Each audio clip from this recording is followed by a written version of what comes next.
This question comes from Kirk Thompson. He says, Warren, in this year's annual letter to shareholders, you referenced both cheap debt and a willingness by other companies to leverage themselves as competitive examples as to why it's hard to get more acquisition deals done. It seems like the trust and prestige of doing a deal with Warren Buffett and Charlie Munger allow Berkshire to get a hometown discount and beat out other firms that might pay a little more to a prospective seller. Have you given thought to having other Berkshire managers have more public exposure so future generations of successful business owners continue to bring deal opportunities to Berkshire like they have in prior decades? Yeah, that sort of reminds me of, who was it? Tony O'Reilly remarked one time about the responsibility of a CEO that the very first job of the CEO was to search through his organization and find that person who had the initiative and the brains, the determination, and all of the qualities to be his logical successor, and then fire the guy. There's no question. I think the reputation of Berkshire as being a very good home for companies, particularly private companies, but a good home for companies. I don't think that reputation is dependent on me or Charlie.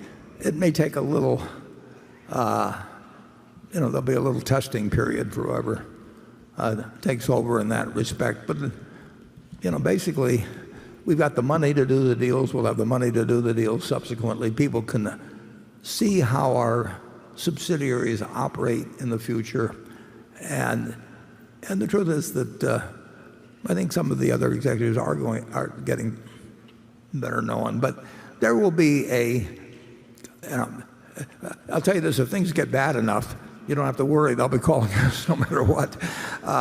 So I do not worry about the so-called deal flow, which is a term I hate, but I don't think I think that's dependent on Berkshire and not dependent on me.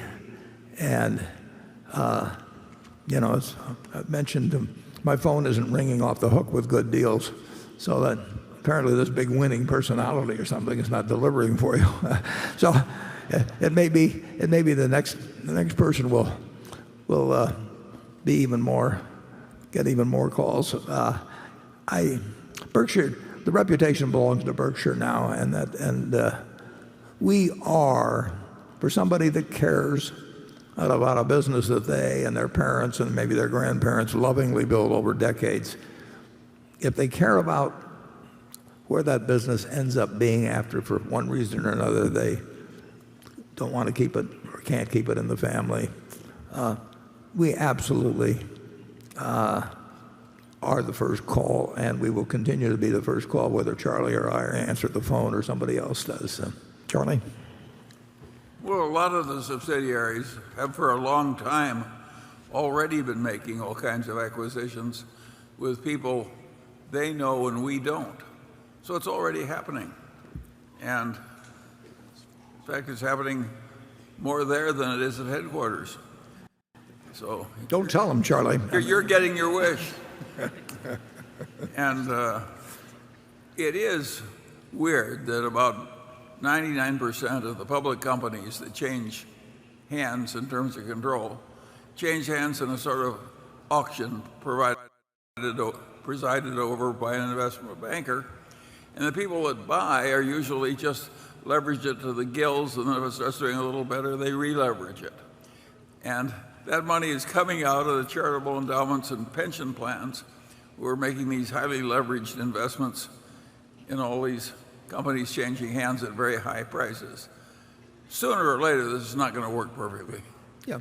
And it's going to have an unpleasant episode. And I think we'll be around and in good shape at that time. There was one fellow who came to me many years ago, and he had a wonderful business.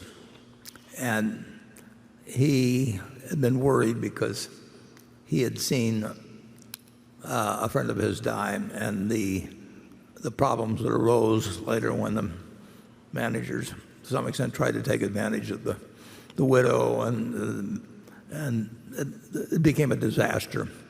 So he said he thought about it a lot the previous year, and he decided he didn't want to sell the business to a competitor who would be a logical buyer, because they would fire all of his people, and the CFO that would remain, and all up and down the line, they'd all be the acquirers people.